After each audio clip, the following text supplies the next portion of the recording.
Today, we're addressing a question people whisper but rarely ask out loud. Is what I'm using to cope actually makes my anxiety worse? We're talking mind body connection without the shame so you can get clarity and get free. And today, I have a special therapist guest joining me, and it's Asha Dickerson, and she's going to help us understand why your body can interpret certain substances like a threat after you use it. So welcome, Miss Dickinson, to the stage. You today. Welcome to Girl Talk Mental Health. Tell the audience a little bit about who you are. Okay, so as you said, I am Dr. Asha Dickerson. I am the clinical director at Someone Cares Atlanta, which is actually in Marietta, Georgia, where we provide substance use and just wellness services to all people, we and children and adults. So children are people, and I'm also a professor at Adler Graduate Sometimes. School. Oh, sorry, Yeah. go ahead. I'm sorry. No, I'm a professor at Adler Graduate School, and as of right now, that's about it. I'm the past chair of the American Counseling Association of Georgia, past president of the Association for Multicultural Counseling and Development, past chair of the National Board for Certified Counselors Minority Fellowship Program. But all that's past stuff. Right now, I'm just working with the people, and Okay. I say spending time with my kids, but they're grown now, so They're spend still whatever time, kids. right? Spend whatever time they allow me to spend with them. Okay. And then thank you, because I need to put a doctor on it. I didn't know it was Dr. Asha Dickerson. So yes, correct me, ma'am, because you worked Okay, hard for that one. okay. So are you ready to dive into this impactful conversation today? Ma'am, let's go and dive in. All righty now. So when people say I use it to calm down, and we really talking about substances and substance use, what's the most important mind body truth they're missing? That if there's something that you're calming down from, that's what needs to be addressed. When you are putting substances into your body, and I'll say not just substances, people can be addicted to anything. Their addiction can be sex for a lot of people. So there is usually, not usually, always an underlying issue, a foundational issue that needs to be addressed. Otherwise, let's say you decide you're going to stop drinking. That doesn't mean that you won't start abusing pills later. And then you stop using substances altogether. And Mm, now you are having a lot of sex or you're drinking a lot of coffee. You're always putting something into your body or taking something out of your body without addressing whatever it is that's making you feel dysregulated in the first place. As they say, they substituting one addiction for another addiction. Exactly. And they Exactly. think, oh, I'm okay because it's not the thing that I got in trouble for, I Mhm. got caught doing or whatever. Right. I just do this other one excessively. But, Absolutely. still get them in a little bit of trouble, right? Absolutely.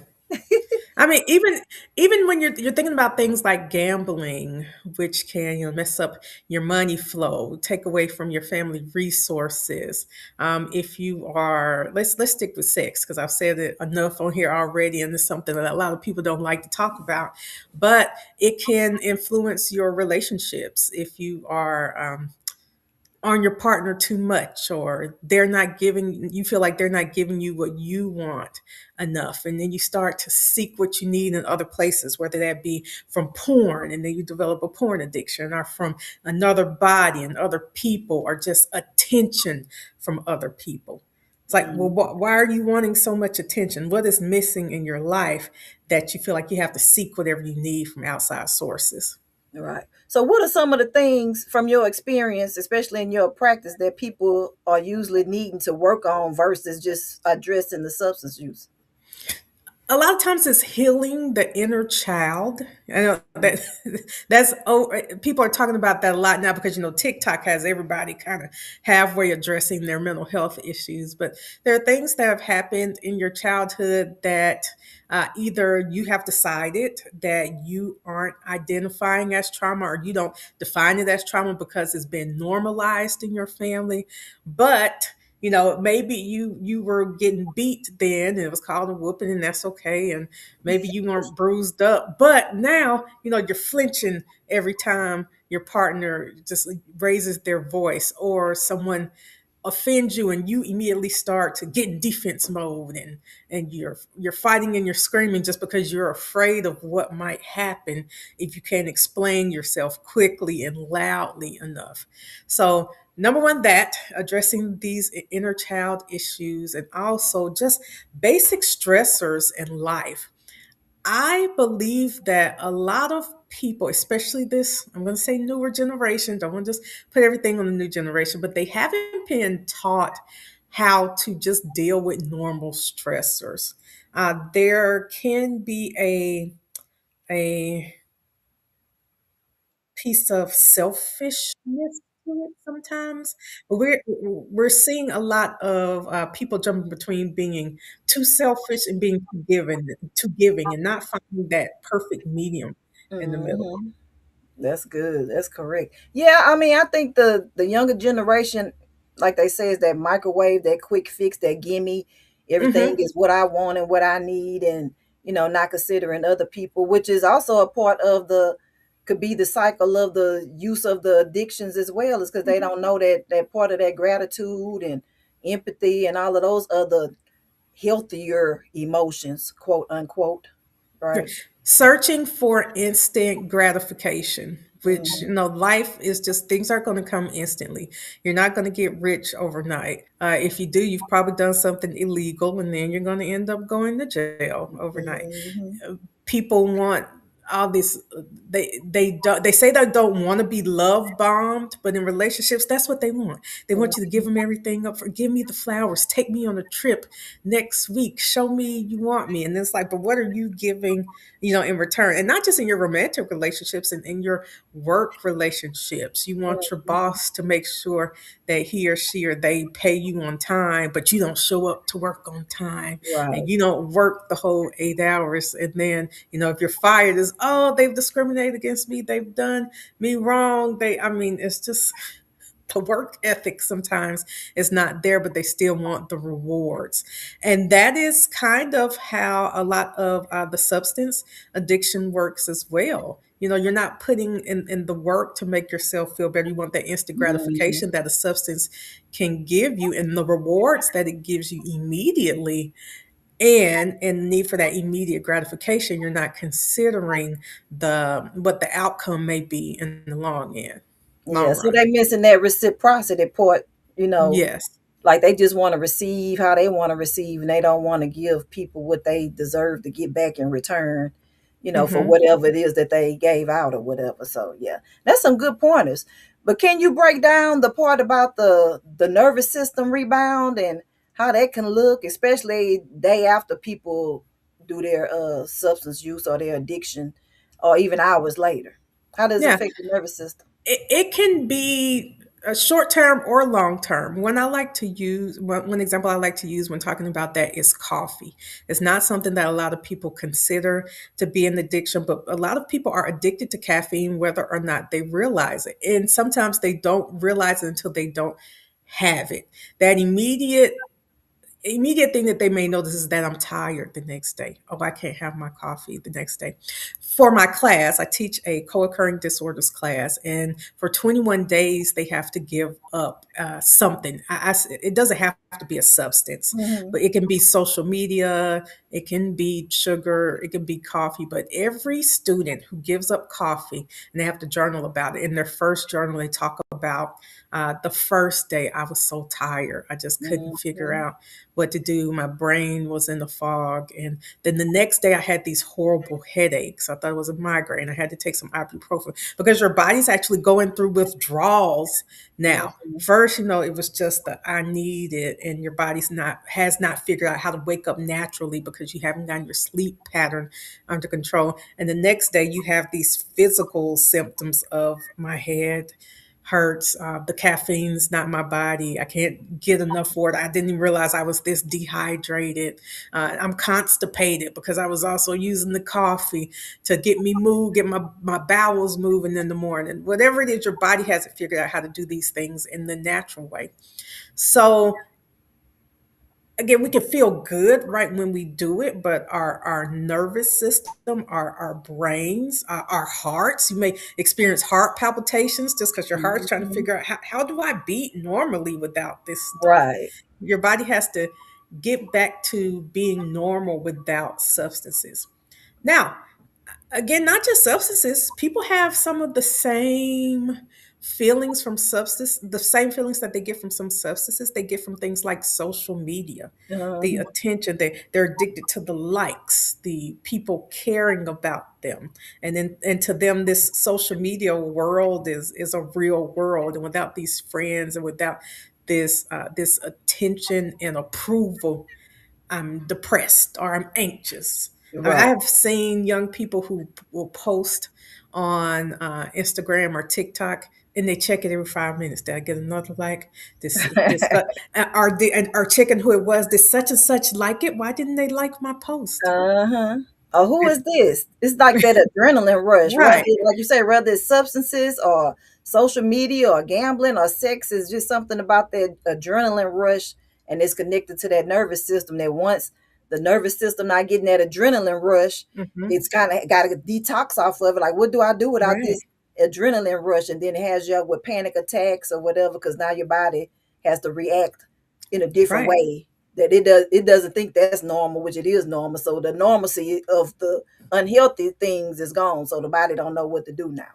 Right. Are now you think or you believe that you're depressed or you're anxious when in all actuality you're just normal because you were already Mhm. doing too much with the stuff over Mhm. here. It's not that you're, um, sadder than the normal person, which would be, being depressed, or you're more cautious than the normal person, which would be being anxious. You're just now a normal person Yeah. because The before you baseline. were right. You're it's like we don't have to psychopathologize every feeling that we have. Mhm.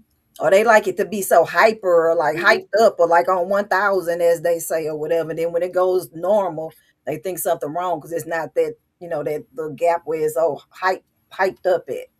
over the Well, baseline.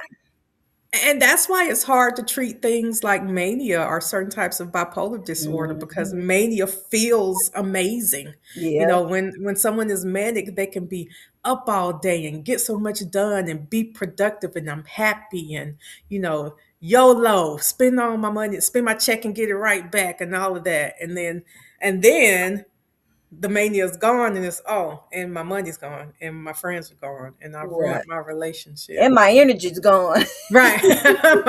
My everything's gone. And whereas they would have been normal, now they go a little bit lower because they were up so high. So these substances can contribute to manic symptoms, that extra energy, that extra social component, that the illusion of happiness. Hmm. All right, y'all hear that? Like, let Doctor Asha, what they call you, Doctor A, Doctor D, Doctor They Dickerson. call me Dr. D. Yeah, my students call me Dr. Dr. D, D. okay, y'all listen to her. She gonna give y'all her contact information after this, and we gonna go to a quick commercial and come back for the second half with Doctor D, and because she has the antidote for you, Doctor D with the antidote. That's what we gonna call it today. But before we go on a commercial break, I want you to think about, based off of what she's talked about already, about the highs and lows and how certain addictions can affect you, especially the nervous system. What effect has substance use or any other addictive behaviors had on you or someone you know who uses substances? So while we gone, probably like 50 seconds or so, think about that, and then we come back, we'll have the second half of Girl Talk Mental Health. Welcome to the Girl Talk Mental Health. Girl Talk Mental Health dares to go where others won't. We unpack the hard truths about mental health, dissect trending topics, and challenge the stereotypes and stigmas holding us back. From navigating the 6 dimensions of wellness to redefining social norms, this is more than a discussion. It's a revolution in how we care for our minds and souls. Ready for bold, honest conversations that spark change? Let's dive in. It's time for Real Talk with Real Impact.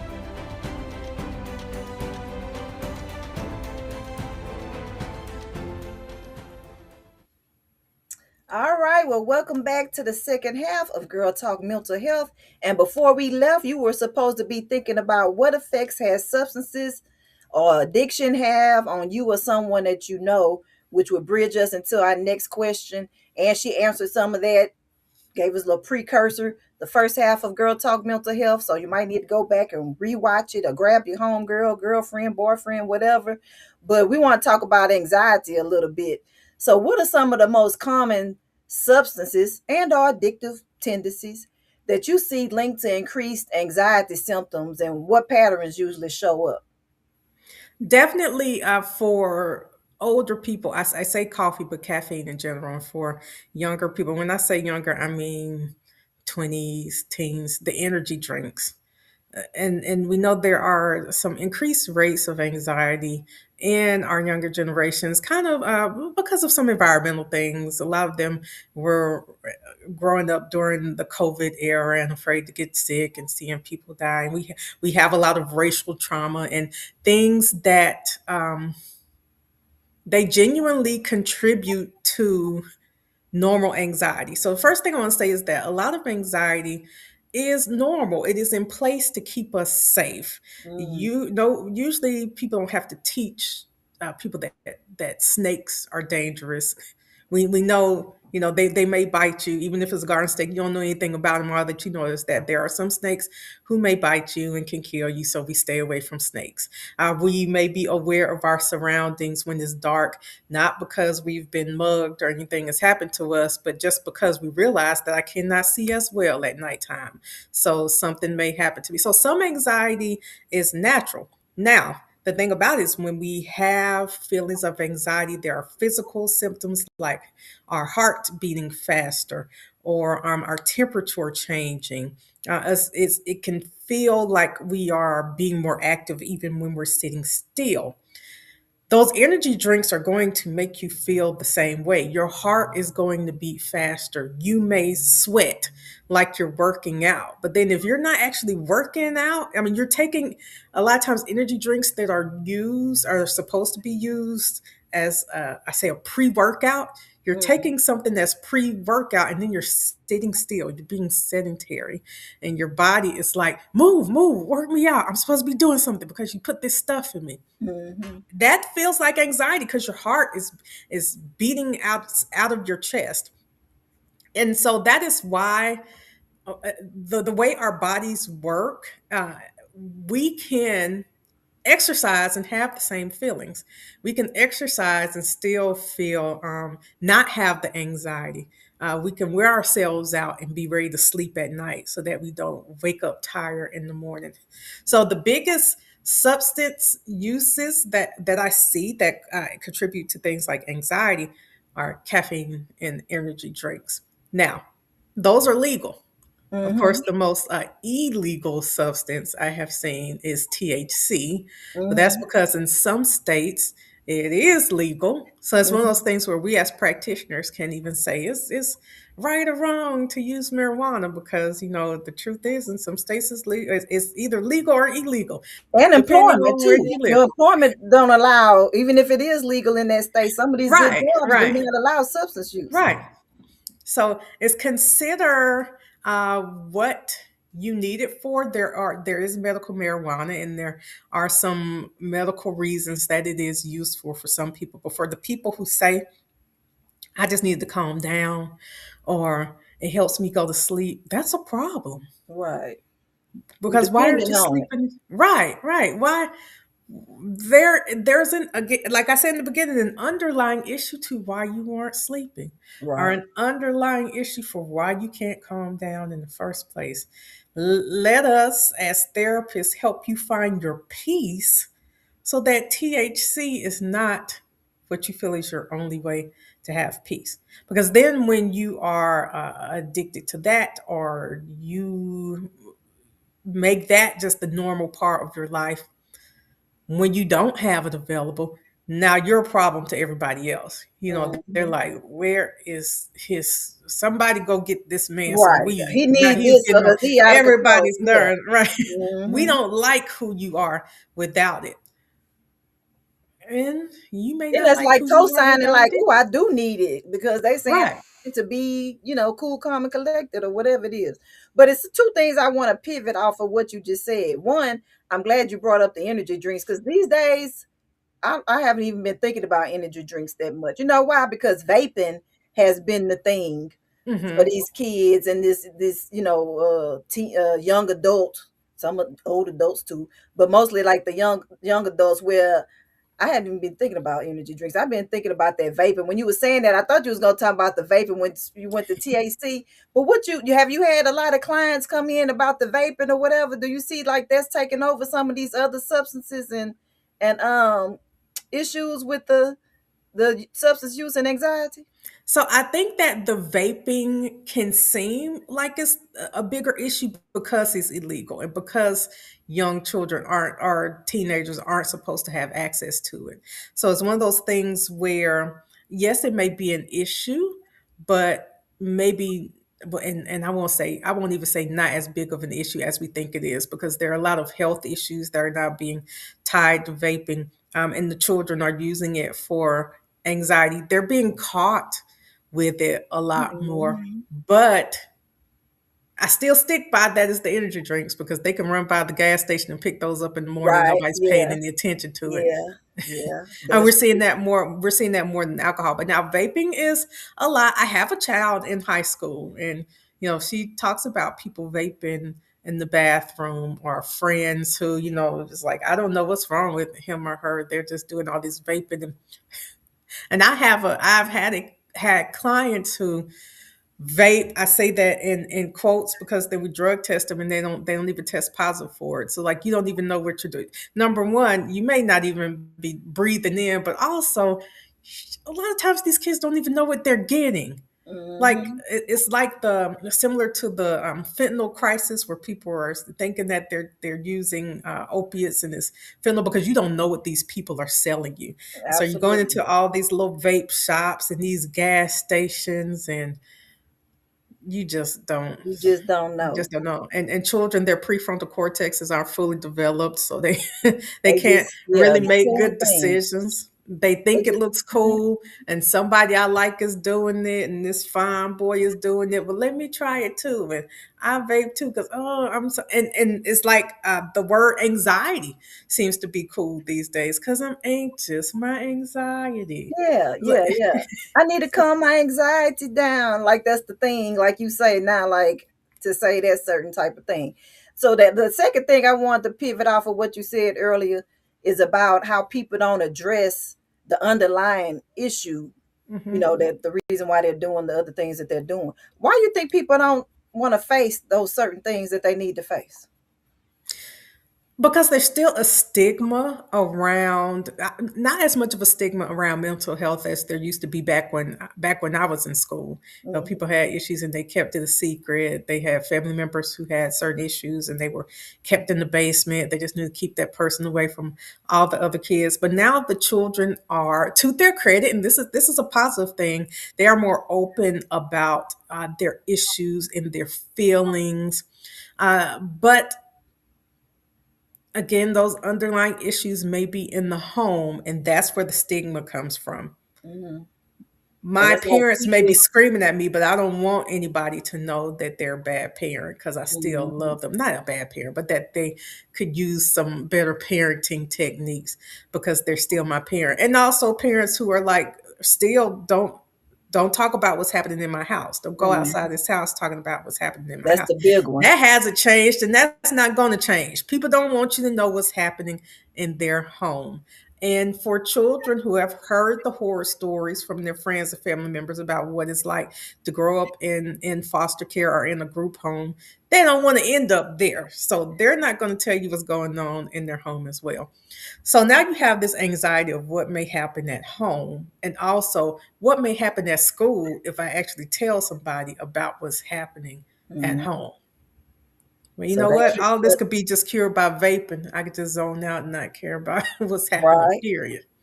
or overeat or watch my All of that. porn or Hmm. whatever else. So for the person who's watching and who's scared to stop because, all the things we just mentioned, those unhealthy habits, because they fear the anxiety would get worse, what's a compassionate first step they can take this week?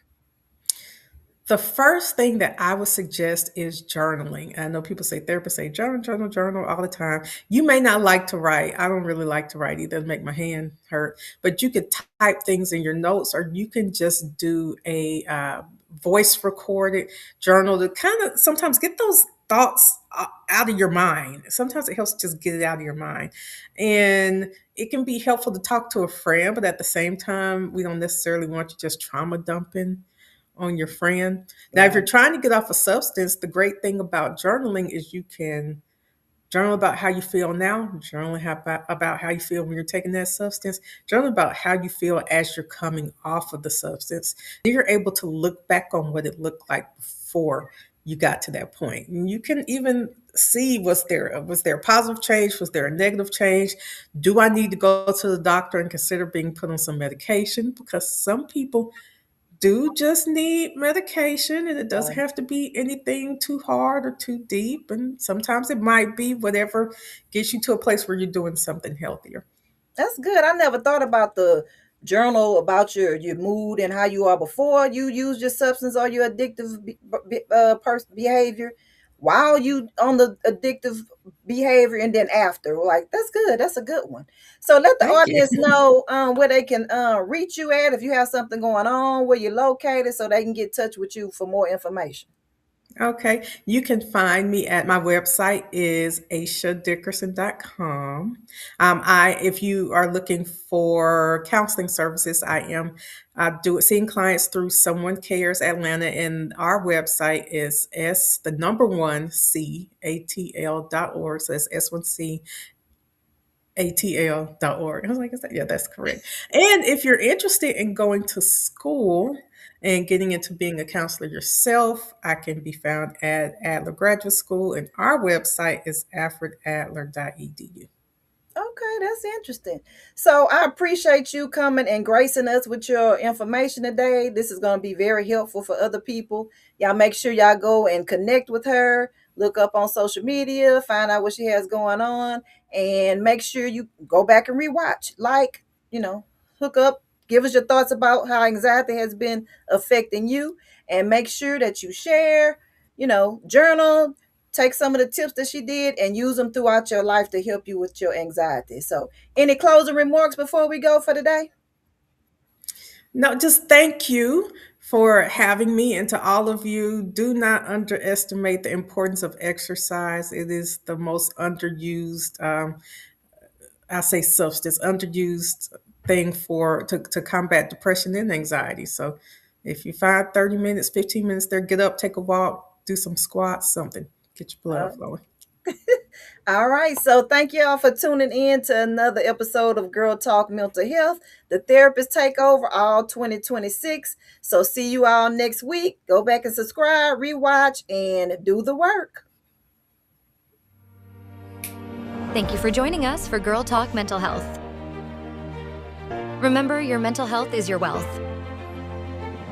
Don't forget to like, share, and subscribe to at Virginia Del Manning.